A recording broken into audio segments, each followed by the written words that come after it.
일본 사람들뿐만이 아니라 영국 사람들까지 이런다고. 대체 왜 다들 한국어에 미쳐 있는 거지? 여기 영국의 언어학 심포지엄에서 그대로 굳어버린 도쿄대 교수가 있습니다.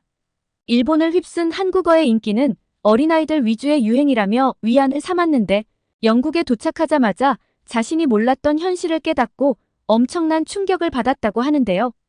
영국에서 대체 어떤 일이 있었길래 이렇게 놀라고 있을까요? 오늘의 사연 시작합니다. 안녕하세요. 저는 나카무라 유키라고 합니다.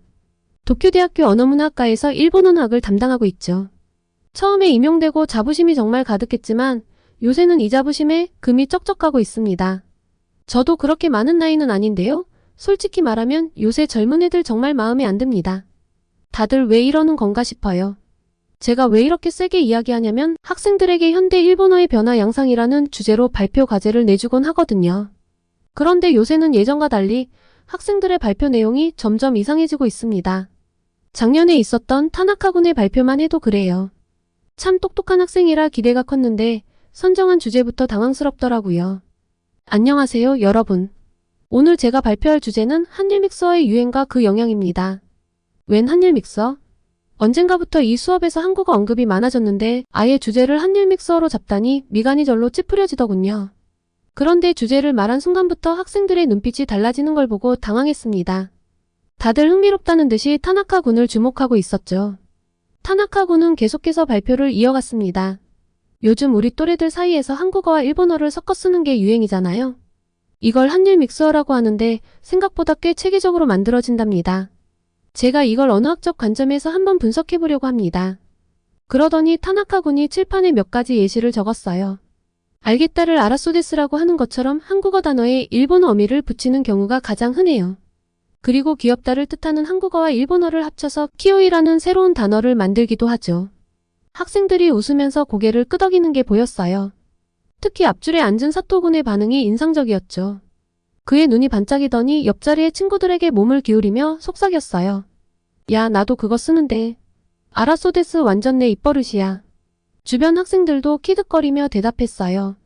맞아, 나도 맨날 쓰지. 근데 마지 대박은 어때? 이것도 자주 쓰던데.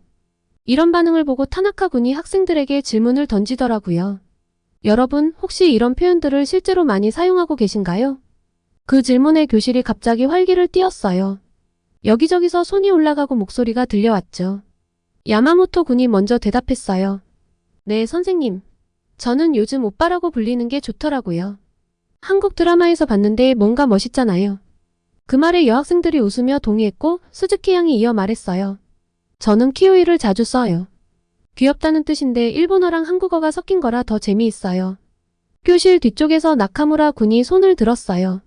선생님, 저는 친구들이랑 카톡할 때 한글로 이름을 쓰는데 그게 더 쿨해 보여서 좋아요. 미야자키 양도 거들었죠. 맞아요.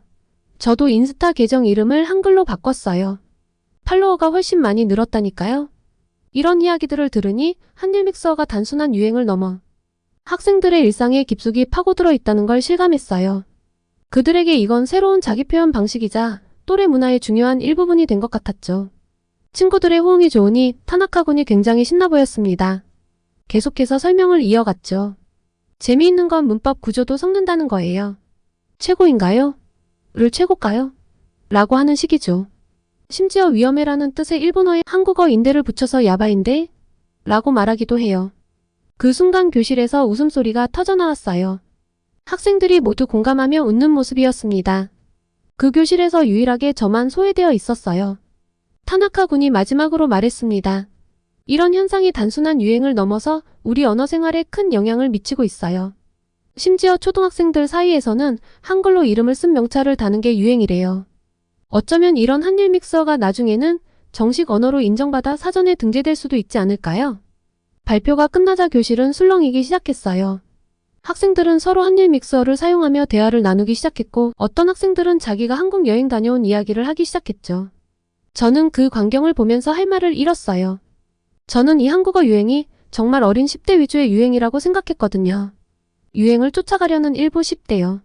그런데 이렇게 젊은 층에게 보편적으로 퍼져 있다니 어떻게 받아들여야 할지 모르더군요. 이게 단순한 유행이 아니라 우리 언어의 정체성을 위협하는 것이라고 생각이 되었습니다. 결국 제가 입을 열었습니다. 여러분, 잠깐만요. 정말 이런 표현들을 일상적으로 쓰나요? 학생들이 일제히 고개를 끄덕였어요. 한 학생이 대답했습니다. 네, 교수님. 저희 친구들 사이에서는 이게 일상이에요. 가끔은 부모님들도 쓰시는데요. 한국 문화가 너무 멋있어서 자연스럽게 쓰게 돼요. 역시 한국의 것은 쿨하다 이런 인상을 주니까요. 쉬는 시간이 끝나고 다시 수업을 시작하면서 저는 학생들에게 물었어요. 여러분, 방금 전 타나카 군의 발표에 대해 어떻게 생각하나요? 한일 믹서가 우리 언어에 미치는 영향에 대해 각자의 의견을 들어보고 싶어요. 학생들은 적극적으로 자신의 생각을 말하기 시작했습니다. 대부분 긍정적인 반응이더군요. 우리가 영어를 쓰는 거나 한국어를 쓰는 거나 별 차이가 없다고 하는 거예요. 그럼 한국에 가본 적 있는 사람? 손 들어볼까요? 놀랍게도 반 이상의 학생들이 손을 들었어요. 한 학생이 신나서 말했습니다. 저는 작년에 한국 여행 다녀왔는데 정말 좋았어요. 거기서 배운 한국어랑 우리말을 섞었으니까 더 재미있더라고요. 다른 학생들도 너도 나도 한국 여행 이야기를 하기 시작했습니다. 아직 못 가본 학생들은 저도 꼭 가보고 싶어요. 라며 눈을 반짝였고요. 마지막으로 제가 물었습니다. 그럼 여러분, 우리 고유의 언어와 문화에 대해서는 어떻게 생각해요? 이렇게 외국 문화와 언어가 섞이는 게 좋다고 생각하나요? 잠시 침묵이 흐르더니 한 학생이 조심스럽게 대답했어요. 선생님, 저희가 한국어를 섞어 쓴다고 해서 우리 문화를 잊는 건 아니에요. 오히려 두 문화를 모두 이해하고 즐길 수 있어서 좋은 것 같아요. 다른 학생도 거들었습니다. 맞아요. 우리말도 소중하지만 다른 나라 말을 배우면서 우리 시야가 넓어지는 것 같아요. 이게 나쁜 건 아니라고 생각해요. 그 말을 듣고 저는 깊은 생각에 잠겼습니다. 학생들의 의견은 제가 생각했던 것과는 달랐어요. 그들에게 이 현상은 위협이 아니라 새로운 문화 경험이자 즐거움인 것 같았죠. 하지만 여전히 마음 한편으로는 우리의 정체성이 흐려지는 것 같아 불안했습니다. 그리고 이 불안감은 매년 매학기 수업을 할 때마다 점점 더 커지고 있었는데요. 다들 한국 혈통인가 싶을 정도로 한국에 우호적이어서 수업이 끝나고 연구실로 돌아오는 길에 머릿속이 복잡해졌어요. 학생들의 반응이 너무나 충격적이었거든요. 우리말과 문화에 대한 자부심은 어디로 간 걸까요? 한숨을 푹 내쉬고 교수 식당으로 갔는데 동료 교수님이 저를 보고 묻더군요. 유키 선생 얼굴이 안 좋아 보이네요. 무슨 일 있었어요? 저는 한숨을 쉬며 대답했죠. 사토 교수님, 오늘 학생들 발표를 들었는데 정말 놀랐어요. 요새 젊은 애들이 너도 나도 한일 믹서라는 걸 쓴대요. 우리말하고 한국어를 막 섞어서 쓰는 거예요. 사토 선생님은 오히려 흥미롭다는 표정을 지었어요. 아, 그거요? 요즘 젊은이들 사이에서 유행이라던데. 재미있지 않나요? 저는 믿을 수 없다는 듯이 그를 쳐다봤어요. 재미있다고요? 우리 언어가 오염되고 있는데 어떻게 그렇게 말씀하실 수 있죠? 그때 옆자리에 카츠로 교수가 끼어들었어요. 유키 선생, 너무 부정적으로만 보지 마세요. 이건 문화 교류의 한 형태일 뿐이에요. 오히려 우리 학생들의 국제적 감각을 키워주는 좋은 기회일 수도 있어요. 저는 고개를 저었어요. 하지만 우리의 정체성은요? 우리 고유의 문화와 언어는 어떻게 되는 거죠? 카츠로 교수는 미소를 지으며 말했어요. 유키 선생, 문화란 항상 변화하고 발전하는 거예요. 우리가 지금 쓰는 일본어도 과거의 그것과는 많이 다르잖아요. 이것도 그런 변화의 한 과정일 뿐이에요. 카츠로 교수님의 말에 수긍할 수 없었지만 더 이상 반박할 말이 떠오르지 않았어요. 그렇게 하루 종일 찝찝한 기분으로 지내고 집으로 돌아갔습니다. 집에 가보니 방학을 맞아 조카 마이코가 놀러와 있었어요. 고등학생인 마이코를 보자 문득 궁금증이 생겼죠. 마이코, 너도 혹시 한일 믹서 쓰니? 마이코는 눈을 동그랗게 뜨며 대답했어요. 이모도 안 해? 당연히 쓰지. 요즘 애들 다 그렇게 말해. 한국어 못하면 따돌림 당할 수도 있다고. 그 순간 마이코의 가방에 달린 명찰이 눈에 들어왔어요. 한글로 마이코라고 쓰여 있었죠. 마이코, 그 명찰 한글이구나. 마이코는 활짝 웃으며 말했어요. 응, 이거 요새 완전 대유행이야. 한글로 이름 쓰는 게 완전 인싸템이거든. 이모, 근데 나 얼마 전에 한국 갔다 온 거 알아? 진짜 대박이었어. 역시 한국은 최고야. 순간 현기증이 났어요. 제 조카가 한국을 이렇게 좋아하는 것도 당황스러웠고 인싸템이니 대박이니 하는 말들도 당황스러웠거든요. 마이코, 잠깐만. 그게 다 무슨 뜻이야? 마이코는 제 반응이 우스운 듯 키득거렸어요. 이모도 참, 인싸템은 잘 나가는 애들이 쓰는 아이템이라는 뜻이고 대박은 최고 엄청 좋다는 뜻이야. 완전 기본 중에 기본인데 언어학교 쓰면서 그것도 몰라?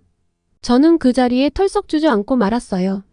우리말이, 우리 문화가 이렇게 변해가고 있다니 정말 심각한 문제라고 느꼈습니다. 다음날 같은 과 교수님과 이야기를 하다가 이 문제를 제기했어요. 우리 학생들이 쓰는 언어가 심각하게 오염되고 있어요. 이대로 가다가는 우리의 정체성을 잃게 될 거예요. 뭔가 대책을 세워야 해요. 하지만 대부분의 교수들은 제 우려를 심각하게 받아들이지 않았어요. 오히려 이런 현상이 자연스러운 언어 발전의 과정이라며 긍정적으로 봐야 한다고 했죠. 이야기가 통하지 않아 서글픈 마음으로 연구실로 돌아왔습니다. 제가 너무 꽉 막히고 답답한 사람인 걸까요? 언어는 그 나라의 문화 정체성이라고 생각하는데 이렇게 일본의 근간이 흔들리는 건 너무나 심각한 일이 아닌가요? 하지만 주변 사람들은 아무도 제 걱정을 이해해주지 않았습니다.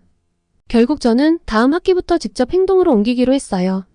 수업 내용을 크게 바꿨는데요.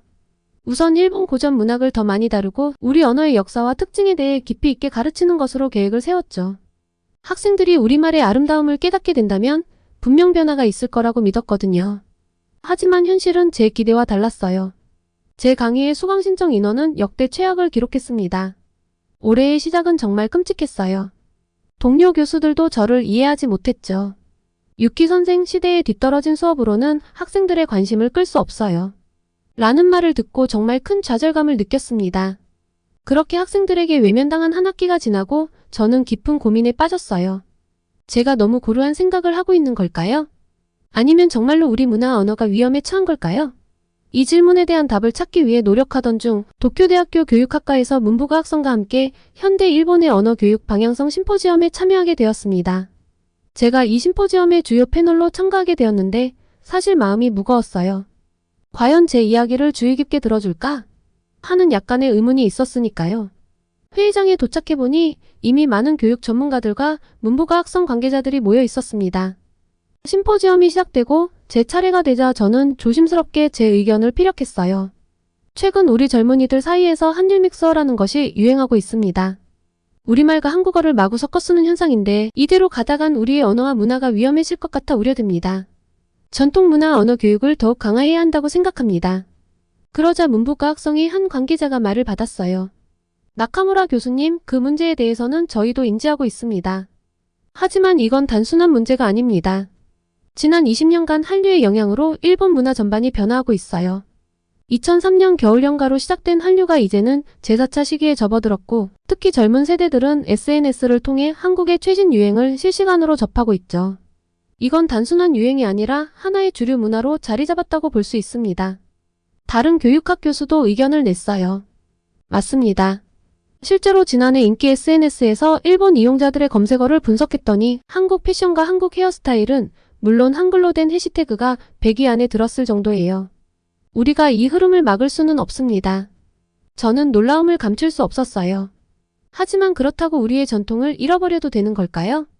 그러자 도쿄대의 한 동료 교수가 말했어요.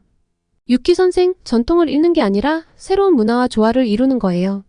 예를 들어 도쿄의 한인타운인 시노쿠보는 이제 관광명소가 되었어요. 코로나 이전 하루 10만 명이던 방문객이 지금은 80% 수준으로 회복되었고 한인 점포 수는 오히려 늘었답니다. 이건 우리 경제에도 도움이 되고 있어요. 문부가 학성의 다른 관계자도 의견을 보탰습니다. 우리가 할 일은 이 변화를 억누르는 게 아니라 올바른 방향으로 이끄는 거예요. 양국의 문화가 서로 존중받으며 조화롭게 공존할 수 있도록 하는 거죠. 너무 일본의 것에만 집착하면 세계의 흐름을 못 쫓아갈 수 있어요. 저는 점점 고립되는 기분이 들었어요. 모두가 이 변화를 긍정적으로 바라보는 것 같았거든요. 하지만 여전히 제 마음속 걱정은 사라지지 않았습니다. 그렇다면 우리는 어떻게 해야 할까요? 그냥 이대로 두면 되는 건가요? 제가 물었어요. 다른 대학의 언어학 교수가 대답했습니다. 나카무라 선생님, 우리가 할 일은 이 변화를 이해하고 활용하는 거예요. 예를 들어 한일 양국의 언어와 문화를 비교하고 연구하는 과정에서 우리 언어와 문화의 특징을 더 깊이 이해할 수 있을 거예요. 이런 접근이 오히려 우리의 정체성을 강화할 수 있답니다.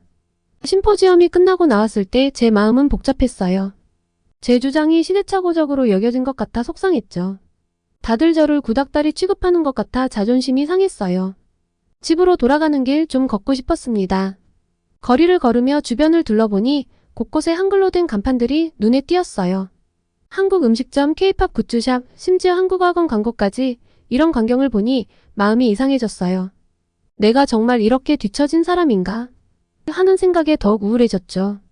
한숨을 쉬며 걸어가는데 갑자기 옆 가게에서 흘러나오는 음악이 귀에 들어왔어요. 한국 아이돌 노래였는데 어째서인지 그 경쾌한 리듬이 제 발걸음을 멈추게 했어요. 처음으로 그 음악을 편견 없이 들어보니 나쁘지 않다는 생각이 들었죠. 어쩌면 내가 너무 고집스럽게 생각했나? 하는 의문이 들기 시작했어요. 하지만 여전히 우리의 정체성을 어떻게 지켜나갈 수 있을지에 대한 고민은 남아있었습니다. 다음날 아침 평소처럼 도쿄대로 출근했어요. 그런데 제 연구실에 도착하자마자 조교가 급하게 저를 찾더라고요. 나카무라 교수님, 영국에서 심포지엄 참석 여부를 회신해달라고 연락이 왔는데요. 국제언어 동향 심포지엄이라고 하네요. 저는 놀라서 초청장을 확인해봤습니다. 옥스퍼드 대학에서 주최하는 국제적인 언어학 심포지엄이었죠. 그리고 거기에 제가 초청된 거예요. 저는 망설임 없이 이 심포지엄에 참가하기로 결심했습니다. 어쩌면 이 기회를 통해 더 넓은 시각을 얻고 우리의 언어와 문화를 지키면서도 세계의 흐름에 발맞출 수 있는 방법을 찾을 수 있지 않을까 싶었거든요. 제가 너무 구닥다리인 건지 아니면 중요한 걸 일본 사람들이 놓치고 있는 건지 확인도 하고 싶었고요. 영국으로 떠날 준비를 하면서 제 마음 한편으로는 기대와 불안이 교차했습니다. 심포지엄 개최 장소인 옥스퍼드 대학에 도착했을 때는 기대감이 좀 더 커졌던 것 같네요. 옥스퍼드 대학의 웅장한 강당에 앉아 있었어요. 그리고 스미스 교수님의 발표가 시작되었습니다. 스미스 교수는 발표를 시작하며 말했습니다. 옥스퍼드 대학이 최근 한국어를 12번째 외국어로 채택했습니다. 이는 단순한 결정이 아닙니다. 한글의 과학성과 우수성 때문입니다. 저는 의아한 표정으로 고개를 들었습니다. 한글이 그렇게 대단한가? 스미스 교수는 계속해서 설명했습니다. 한글은 세계에서 가장 과학적이고 체계적인 문자 중 하나입니다. 자음의 모양이 발음기관을 본떠 만들어졌고 비슷한 소리는 비슷한 모양을 가지고 있죠. 이는 다른 언어에서 찾아보기 힘든 특징입니다. 영국의 저명한 교수가 한국어를 이렇게 높이 평가하다니 좀 질투가 났어요. 저도 그 정도는 알고 있었지만 일본어도 배우기 쉬운 과학적인 문자라고 생각하거든요. 더 놀라운 것은 스미스 교수가 말을 이어갔습니다. 한글의 학습 용이성입니다. 하버드 대학의 한 교수는 1시간만 주어진다면 한글을 읽는 방법을 가르칠 수 있다고 말했습니다. 실제로 영국의 초중고에서 한국어를 가르치는 학교가 급증하고 있어요. 2022년 45개에서 작년에는 68개로 늘었죠. 저는 깊은 생각에 빠졌습니다. 우리 일본에서는 한글 사용을 우려하는데 여기서는 오히려 장려하고 있다니. 대체 왜 이렇게 하는 거지? 스미스 교수는 계속해서 한글의 역사적 중요성에 대해 설명했습니다. 한글 덕분에 한국의 문맹률이 극적으로 감소했습니다. 광복 직후 78%였던 문맹률이 현재는 1% 이내로 떨어졌죠. 유네스코에서도 이를 크게 평가해 세종대 왕상을 제정했습니다. 그의 말에 청중들 사이에서 놀라움의 탄성이 흘러나왔습니다. 스미스 교수는 이어 말했습니다. 이런 급격한 변화는 한글의 과학성과 접근성 덕분입니다. 반면 중국어의 경우를 보면 상황이 많이 다릅니다. 중국어는 3만에서 5만 자의 한자를 사용하는데 이는 학습에 큰 장벽이 됩니다. 스미스 교수는 프로젝터로 중국어 학습의 어려움을 보여주는 도표를 띄웠습니다. 중국 정부도 이 문제를 인식하고 1960년대에 3,500자의 상용 한자를 지정했습니다. 하지만 이마저도 많다고 판단해 다시 1,800자로 줄였죠. 그럼에도 불구하고 컴퓨터 시대가 오면서 새로운 문제가 발생했습니다. 그는 잠시 물을 마시고 계속했습니다. 중국어를 컴퓨터에 입력하려면 핑인이라는 로마자 표기법을 사용해야 합니다. 즉 한자도 알아야 하고 그 한자의 영어 발음도 알아야 하는 거죠. 게다가 중국어의 성조 시스템과 수많은 방언까지 고려하면 언어학습의 복잡성은 더욱 증가합니다. 저는 이 설명을 들으며 우리 일본어의 상황과 비교하고 있었습니다. 우리도 한자를 사용하지만 한글만큼은 아니어도 히라가나와 카타카나 덕분에 상대적으로 학습이 쉬운 편이라는 생각이 들었죠. 스미스 교수는 결론을 내렸습니다. 이런 이유로 현대사회, 특히 IT 시대에서 한글의 효율성이 더욱 부각되고 있습니다. 실제로 한국인, 일본인, 중국인의 메시지 입력 속도를 비교하면 한국인이 가장 빠르다는 결과도 있습니다. 이 말을 들으며 저는 언어의 효율성과 접근성이 한 국가의 발전에 얼마나 큰 영향을 미칠 수 있는지 새삼 깨달았습니다. 동시에 우리 일본어 교육 시스템에 대해서도 다시 한번 생각해 볼 필요가 있겠다는 생각이 들었죠. 이렇게 모든 정보를 듣고 있자니 제 마음속에 복잡한 감정이 일었습니다. 한편으로는 놀라움과 경외심을, 다른 한편으로는 부끄러움을 느꼈죠. 얼마나 편협한 시각으로 한국어를 바라보고 있었는지 깨달았기 때문입니다. 스미스 교수의 마지막 말이 제 마음을 흔들어 놓았습니다. 영국에도 한국어가 엄청나게 침투했는데요. 우리는 보다 열린 시각으로 바라볼 필요가 있다고 생각합니다. 언어는 이제 한 나라의 것이 아닙니다. 전 세계 사람들이 함께 즐기고 사용하는 문화의 일부입니다. 우리는 이런 변화를 두려워하지 말고 오히려 이를 통해 서로의 문화를 이해하고 소통하는 기회로 삼아야 합니다. 그래서 저희 옥스퍼드 대학교의 랭귀지 센터도 한국어를 채택했죠. 그 순간 제 마음속에 새로운 시각이 열렸습니다. 어쩌면 우리가 걱정하는 것처럼 일본의 정체성이 위협받는 게 아니라 오히려 세계와 소통할 수 있는 새로운 기회를 맞이하고 있는 건 아닐까요? 스미스 교수님과 조금 더 이야기를 해보고 싶었습니다. 스미스 교수의 발표가 끝난 후 저는 그에게 다가가 더 자세한 이야기를 나누고 싶다고 말했습니다. 아주 흔쾌히 좋다고 하더군요. 우리는 회의장 근처의 카페로 자리를 옮겼습니다. 스미스 교수님, 옥스퍼드 대학에서 한국어를 채택한 구체적인 과정이 궁금합니다. 스미스 교수는 미소를 지으며 대답했습니다. 우리 옥스퍼드 대학 랭귀지 센터의 12번째 외국어로 한국어가 선정되었다고 했잖아요. 이 센터는 매년 수천 명의 학생, 교직원, 일반인들이 외국어를 배우는 곳입니다. 여기서 한국어를 가르쳐달라는 수요가 정말 많았어요. 그렇군요. 기존에는 어떤 언어들을 가르쳤나요? 주로 프랑스어, 독일어, 스페인어 등 유럽권 언어 8개와 일본어, 중국어, 아랍어였죠. 한국어는 올해 10월부터 시작할 예정입니다. 저는 궁금증을 참지 못하고 물었습니다. 왜 하필 한국어였을까요? 흥미로운 질문이에요. 스미스 교수가 답했습니다. 우리 아시아 중동학과의 조지은 교수가 이 프로젝트를 주도하고 있는데 그녀의 말에 따르면 한국어는 순수하게 영국 젊은 세대의 수요 때문에 채택되었다고 해요. 이는 매우 이례적인 일이죠. 젊은 세대의 수요라 단순히 아이돌이나 드라마 때문은 아닌가요? 스미스 교수는 고개를 저었습니다. 그 이상이에요. 사실 영국의 MZ세대에게 한국어는 일종의 판타지 언어가 되고 있답니다.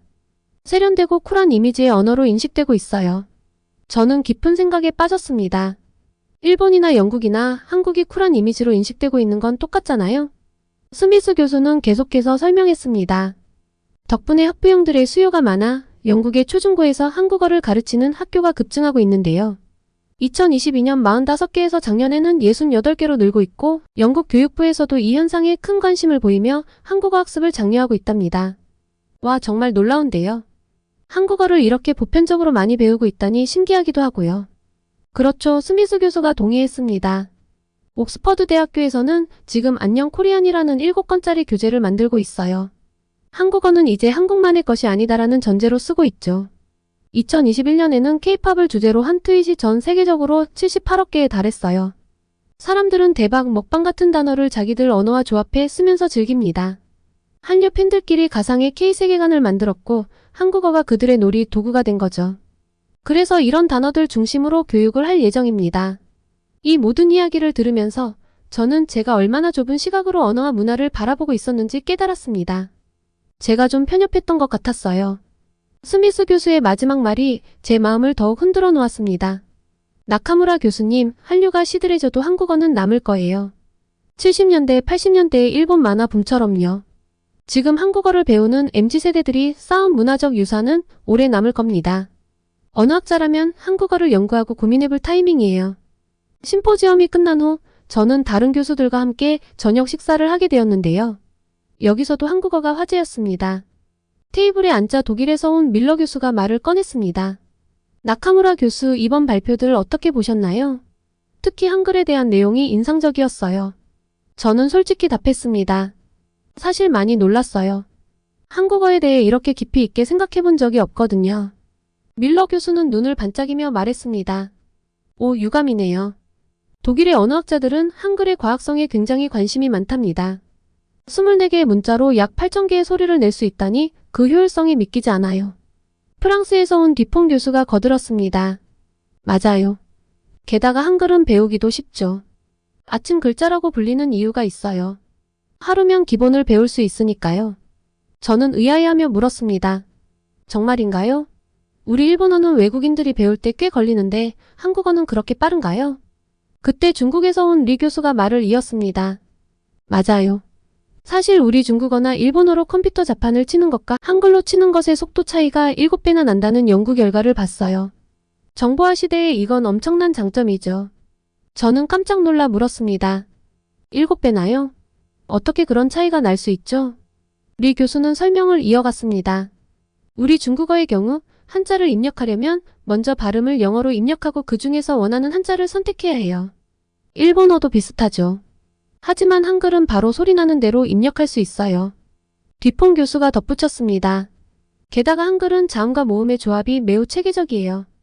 영어는 같은 철자도 위치에 따라 발음이 다르지만 한글은 하나의 글자가 하나의 소리만 나죠.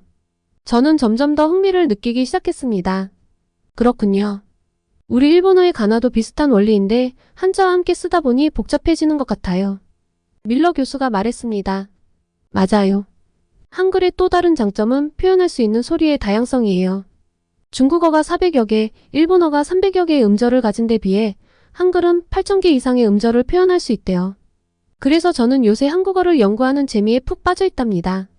이 모든 이야기를 들으면서 제가 얼마나 좁은 시각으로 언어를 바라보고 있었는지 깨달았어요. 한글은 단순히 다른 나라의 문자가 아니라 정말 뛰어난 과학적 체계를 가진 언어였던 거예요. 옥스퍼드에서의 심포지엄이 끝나고 일본으로 돌아오는 비행기 안에서 저는 깊은 생각에 잠겼어요. 영국에서의 경험은 제 시각을 완전히 바꿔놓았거든요.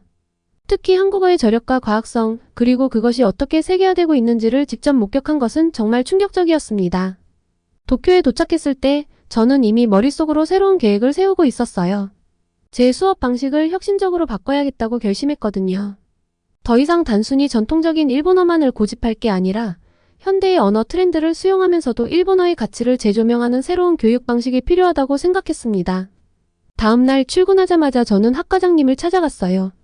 학과장님, 제가 새로운 강의를 개설하고 싶습니다. 현대 일본어와 글로벌 언어 트렌드라는 제목으로요.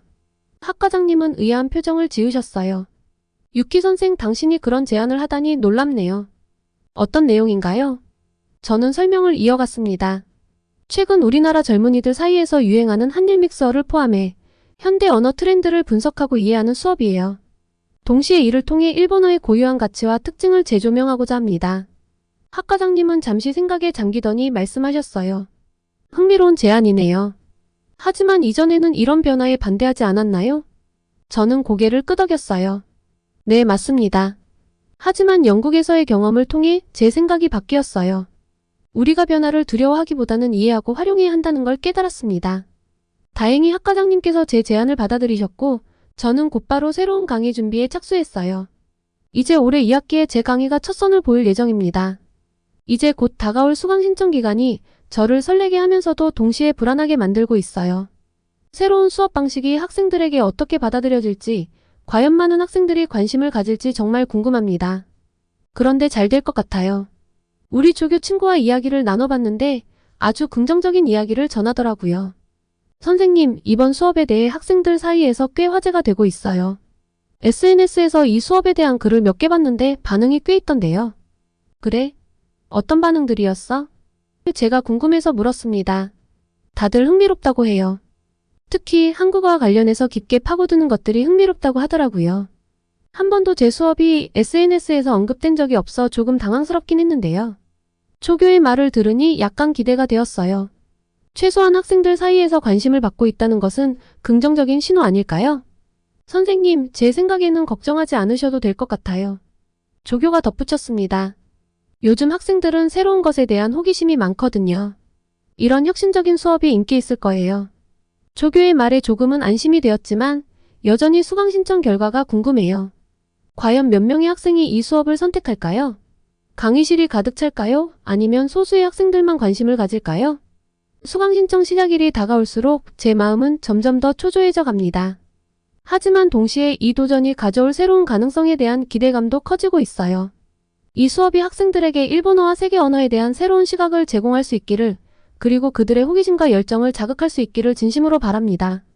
수강 신청 결과가 어떻게 나오든 이 과정 자체가 우리 학과와 제 자신에게 중요한 학습의 기회가 될 거라고 믿어요. 학생들의 관심사와 요구를 더 잘 이해하고 그에 맞춰 우리의 교육 방식을 발전시킬 수 있을 테니까요. 이제 정말 얼마 남지 않았네요. 수강 신청이 시작되는 그 순간 제 심장은 아마도 쿵쾅거릴 것 같아요. 하지만 그 결과가 어떻든 이것이 새로운 시작이 될 거라는 걸 알고 있습니다. 일본어 교육의 새로운 장을 열 수 있기를 진심으로 희망해 봅니다. 한국어 연구도 꾸준히 해볼 생각인데요. 한국에서도 언어학 교류를 이어나갈 예정이라 한국에 조만간 방문할 것 같아요. 한국에 가게 되면 또 메일을 보내보겠습니다. 오늘은 한국어가 일본을 넘어 전 세계적으로 선호되고 있는 현상을 받아들이지 못하던 일본 여교수가 생각을 바꾸고 한국어의 과학성과 놀라움을 깨닫고 받아들이게 된 사연이었습니다. 오늘의 사연이 마음에 드셨다면 구독과 좋아요를 눌러주세요. 여러분의 구독과 좋아요는 계속해서 좋은 사연을 소개할 수 있는 힘이 됩니다. 이상 감동저장소였습니다.